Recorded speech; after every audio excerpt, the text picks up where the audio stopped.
अस्सलाम वालेकुम स्टूडेंट्स। बेटे हमारा जो लेक्चर है आज का वो चैप्टर नंबर 6 के अगले टॉपिक्स हैं जिसके अंदर हम copyright, copy act, privacy act, software rights वगैरह कुछ टॉपिक्स पढ़ेंगे जिनको हम वन बाय वन डिस्कस करेंगे। इसके हमने पिछले लेक्चर्स में कुछ पॉइंट्स कवर किए थे चैप्टर नंबर 6 के जिसके अंदर वायरसेस, एंटी वायरसेस वाले टॉपिक्स थे जो आप लोगों को होप से याद होंगे। अब इससे जो नेक्स्ट टॉपिक है उसको हम लोग कहते हैं जी security, copyright, privacy, software rights and backup. ये चार टर्म्स क्या है हमारे पास। इसके अंदर सबसे पहले हमारे पास आता है व्हाट इज कॉपीराइट। कॉपीराइट अब क्या चीज है हमारे पास, मतलब किसी चीज, किसी बंदे ने कोई चीज, कोई कंटेंट क्रिएट किया और उसके क्रिएट करने के बाद कोई दूसरा पर्सन जो है वो उसे अगर यूज करे उस पर्टिकुलर पर्सन की परमिशन के बगैर, तो उसको जो है वो एक इलीगल एक्ट कंसीडर किया जाता है।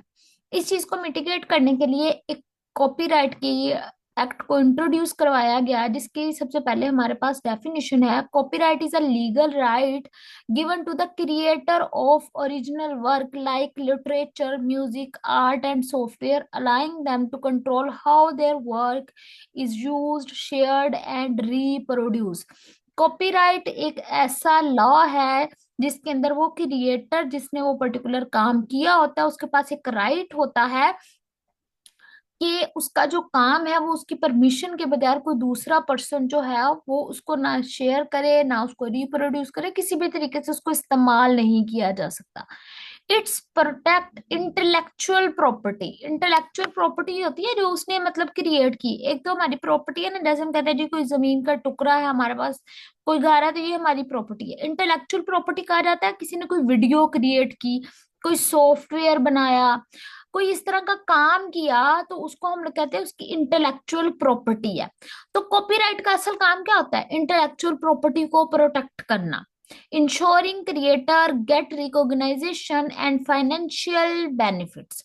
अब यहाँ पे हमारे पास ये कॉपीराइट की डेफिनेशन है कि ये हमारे पास क्या है, जिसके अंदर क्रिएटर को एक राइट दे दिया जाता है कि वो अपनी इंटेलेक्चुअल प्रॉपर्टी को प्रोटेक्ट कैसे करेगा और वो उसके लिए बेनिफिशियल कैसे होगी।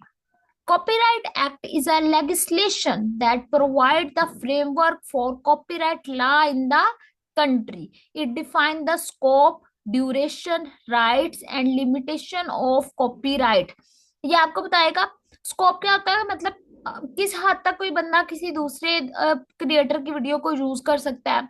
ड्यूरेशन है, उसके पास राइट्स कौन कौन से होंगे, उसके ऊपर कौन सी लिमिटेशंस लगी हुई हैं, as well as the penalties for the in fragments. For example, the US Copyright Act of 1976 outlines the right of author in the United States.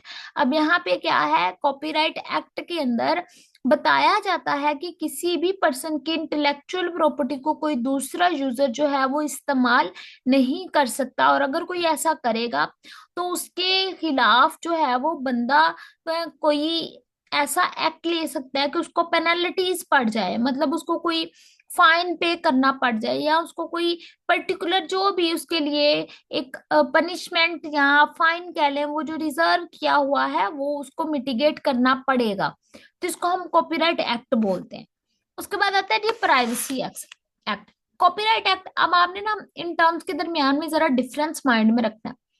Copyright act था कि किसी भी पर्सन की इंटेलेक्चुअल प्रॉपर्टी को कोई दूसरा बंदा इस्तेमाल नहीं कर सकता। मतलब किसी एक पर्सन ने वीडियो बनाई है, कोई दूसरा बंदा उसकी परमिशन के बगैर उसे अपने अकाउंट पे पोस्ट नहीं कर सकता। ये कॉपीराइट एक्ट के खिलाफ है। प्राइवेसी एक्ट क्या होता है? प्राइवेसी एक्ट होता है पर्सनल डाटा को प्रोटेक्ट कैसे करेंगे। मतलब जैसे कोई भी जैसे हम व्हाट्सएप की एग्जांपल ले लेते हैं, व्हाट्सएप के ऊपर बहुत सारे लोगों का पर्सनल डाटा है, उसको प्रोटेक्ट कैसे किया जाएगा, ये कैसे पता चलेगा जी? प्राइवेसी एक्ट से। और किसी का कोई भी डाटा कोई दूसरा पर्सन उसकी परमिशन के बगैर इस्तेमाल ना करे, इसको क्या कहते हैं? कॉपीराइट एक्ट बोलते हैं।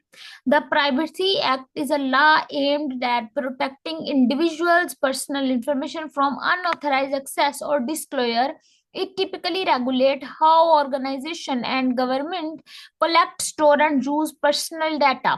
In the US, the Privacy Act of 1974 governs federal agencies handle of personal data. अब आपके पास ये देखिए क्लियर कट डेफिनेशन लिखी हुई है कि प्राइवेसी एक्ट प्रोटेक्शन प्रोवाइड कर रहा है ऑफ पर्सनल डाटा, के पर्सनल डाटा को मैनेज कैसे किया जाएगा, स्टोर कैसे किया जाएगा।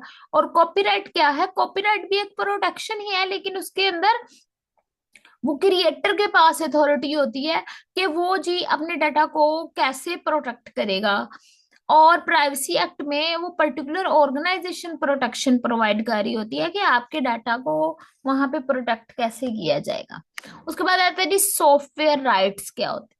Software rights refer to the intellectual property rights related to the software, typically covered under copyright, patent, and the licensing agreement. This right control the use, distribution, modification, and resale of the software, protecting developer works and the investment. अब ये हमारे पास क्या है, software rights है। एक बंदे ने एक सॉफ्टवेयर बनाया, तो उसका सॉफ्टवेयर जो है वो कैसे पब्लिक इस्तेमाल करेगी, क्या उनको वो परचेज करना पड़ेगा, क्या वो फ्री ऑफ कॉस्ट होगा, क्या वो ओपन सोर्स सॉफ्टवेयर होगा या नहीं होगा, क्या उसके अंदर कोई दूसरा यूजर चेंजेस इंप्लीमेंट कर सकता है या नहीं कर सकता। तो ये सॉफ्टवेयर राइट्स हैं कि एक बंदे ने सॉफ्टवेयर बनाया और अब वो सॉफ्टवेयर को वो इम्प्लीमेंट कैसे करेगा सोसाइटी में, इसको सॉफ्टवेयर राइट्स बोला जाता है। उसके बाद हमारे पास आता है व्हाट इज बैकअप। बैकअप और रिकवरी ये दो टर्म्स हैं, आई थिंक सो ये मैंने आप लोग के साथ पहले भी डिस्कस की कि ये क्या होती हैं, लेकिन हम अगेन इसको देख लेते हैं।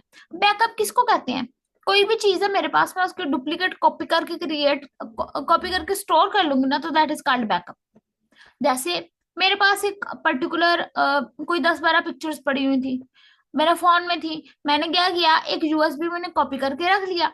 अब जब मैंने उन्हें कॉपी करके रख लिया तो मैंने उसका बैकअप क्रिएट किया। बैकअप कहा जाता है बेसिकली, इस टर्म का मतलब है कि बैकअप हमारे पास कोई सेकेंडरी ऑप्शन मौजूद है, अगर हमारा प्राइमरी डाटा वहां पे डैमेज हो गया तो हम उसको वहां से दोबारा अपने पास रिस्टोर कर सकते हैं, इसको हम बोलते हैं बैकअप।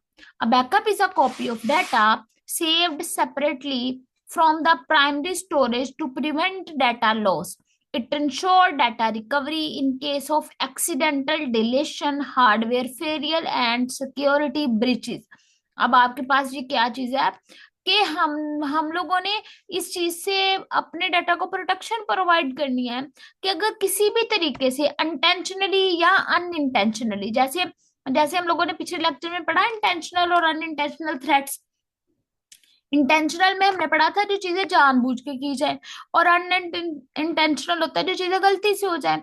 तो कोई पर्सन जानबूझ के भी हमारे किसी डाटा को डैमेज कर सकता है या वो कोई एक्सीडेंटली भी हो सकता है। तो बैकअप क्या चीज होती है, वहां से अपने डाटा को ओरिजिनल फॉर्मेट में रिस्टोर कर लेने का जो प्रोसेस है उसको हम बोलते हैं backup. Backup is typically categorized into two types.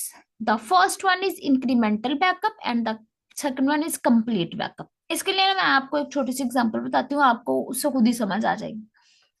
हमारे पास बैंक्स हैं, मोस्टली आप लोग देखेंगे बैंक्स का जो टाइम होता है वो 4 o'clock तक होता है, लेकिन उसके जो एम्प्लॉयज होते हैं वो 5 o'clock तक वहां पे रहते हैं। अब वो जो 4 o'clock तक का टाइम है वो होता है उनका कस्टमर सर्विस के लिए, वो डिफरेंट टाइप के कस्टमर्स को सर्विसेज प्रोवाइड करते हैं। लेकिन जो 4 से 5 का टाइम होता है उसके अंदर वो क्या करते हैं, वो अपने डाटा का बैकअप लेते हैं। बैंक के अंदर बहुत क्रिटिकल डाटा होता है, उसका बैकअप लेना जरूरी है। अब देखिए लेट्स सपोज जैसे हम आज बात कर रहे हैं जी, आज 18 नवंबर है। 18 नवंबर को जो 4 से 5 बैकअप लिया जाएगा that will be incremental backup. उसके अंदर 18 नवंबर की ट्रांजैक्शंस को ही कॉपी किया जाएगा, जितनी भी डाटा प्रोसेसिंग 18 नवंबर को ही है उसको कॉपी करके स्टोर किया जाएगा। उसके अंदर वो 17, 16 या मतलब प्रीवियस जो डेज है उनको इंक्लूड नहीं करेंगे, क्योंकि वो डे बाय डे वहां पे इंक्रीमेंट इंक्रीमेंट कहा जाता है कि एक चीज बनी हुई है। जैसे मैं आप लोगों को इसका थोड़ा सा बताऊं, आप वैसे सेकेंड ईयर जो बच्चे मैट्रिक में कंप्यूटर पढ़ के आए हैं उनको भी आइडिया होगा, लेकिन मैं आपको बता देती हूँ। इंक्रीमेंट टर्म का मतलब क्या है? इंक्रीमेंट को मोस्टली हम लोग कंप्यूटर की लैंग्वेज में डबल प्लस से रिप्रेजेंट करते हैं। अब इसके अंदर होता क्या है कि कोई भी चीज है ना, उसकी प्रीवियस वैल्यू वही रहेगी, प्रीवियस वैल्यू चेंज नहीं होनी। क्या किया जाएगा, उसके अंदर वन ऐड कर दिया जाएगा। तो देखो ना, प्रीवियस बैकअप वहां पे स्टोर रहता है, उसके अंदर एक और दिन का बैकअप ऐड कर दिया जाता है। जैसे मैं आपको इसकी एग्जांपल दूं, मैंने लिखा ए इज इक्वल टू 3, मैंने अब यहाँ पे लिखा ए प्लस प्लस, तो वो ए के अंदर जो 3 स्टोर है ना, वो क्या करेगा, इसके अंदर वन ऐड करेगा और ए की वैल्यू क्या हो जाएगी, 4 हो जाएगी। ए की वैल्यू पहले क्या थी, 3, और अब क्या हो गई, 4। तो इंक्रीमेंटल बैकअप फिर क्या हुआ, इंक्रीमेंटल बैकअप ये हुआ कि वहां पे एक नई चीज ऐड कर दी जाती है। जैसे मैंने आपको बैंक की एग्जांपल दी, अगर आप बैंक की एग्जांपल माइंड में रखेंगे ना, तो आपको ये चीज बहुत जल्दी से समझ आ जाएगी। उसको हम बोलते हैं इंक्रीमेंटल बैकअप। जैसे देखिए यहाँ पे लिखा हुआ है, incremental backup only new or change data since the last backup is saved. It's faster and takes up less storage, but recovery may be take longer because multiple backup sets are needed. अब देखो यहाँ पे एक तो इसका फायदा है कि जी हमारा बैकअप जल्दी लिया जाता है, लेकिन एक इसका डिसएडवांटेज भी है कि अगर हम वहां से रिकवरी करनी पड़ गई ना, मतलब उस डाटा को ओरिजिनल फॉर्मेट में रिस्टोर करना पड़ गया, तो वहां पे हमें थोड़ी सी मुश्किल पेश आ सकती है कि हमारा डाटा मल्टीपल डिवाइसेस पे या मल्टीपल सेगमेंट्स में वहां पे स्टोर था, तो उसको रिस्टोर करने में थोड़ा सा वो टाइम टेकिंग प्रोसेस हो सकता है। उसके बाद what is complete backup? Complete backup को फुल बैकअप भी बोला जाता है। A full copy of all data is saved, it provide the quick recovery but require more storage space and time to complete. अब ये देखो, अब कंप्लीट बैकअप के लिए मैं अगर आपको एग्जांपल बताऊं, मुझे जो है अपने अपने लैपटॉप की कुछ सेटिंग करवानी है, या इसके अंदर कुछ चेंजेस करवानी है मुझे, तो मैं क्या करूंगी कि मैं इसके अंदर जितना भी डाटा पड़ा हुआ है उसका कंप्लीट बैकअप ले लूंगी, मतलब जितनी भी फाइल है उनको एक पर्टिकुलर स्टोरेज मीडियम के ऊपर स्टोर कर लूंगी। अब जब मैं दोबारा से मेरा कंप्यूटर फंक्शनल होगा, तो मैं क्या कर सकती हूँ, वहां से उस एक ही जगह से डाटा को दोबारा रिस्टोर कर सकती हूँ। ये प्रोसेस है तो आसान, लेकिन इसके लिए हमें ज्यादा स्टोरेज वाली एक डिवाइस चाहिए जिसके ऊपर हम सारे का सारा डाटा जो है उसको स्टोर कर सकते हैं। ये हमारा आज का लेक्चर था, जिसके अंदर हमने पढ़ा कि कॉपीराइट क्या होता है, उसके बाद प्राइवेसी एक्ट क्या है, प्राइवेसी सॉरी कॉपीराइट एक्ट क्या है, कॉपीराइट के बाद हमने देखा प्राइवेसी एक्ट क्या है, उसके बाद सॉफ्टवेयर राइट्स क्या है, और लास्ट में हमने देखा बैकअप्स क्या होते हैं। तो ये हमारा आज का लेक्चर था, होप सो आप लोगों को इसकी समझ आ गई होगी। अब आप इसको देख लीजिएगा, अगर इसमें कोई सवाल हुआ तो आप लोगों ने पूछ लेना है उसको। ओके बेटे, अल्लाह हाफिज।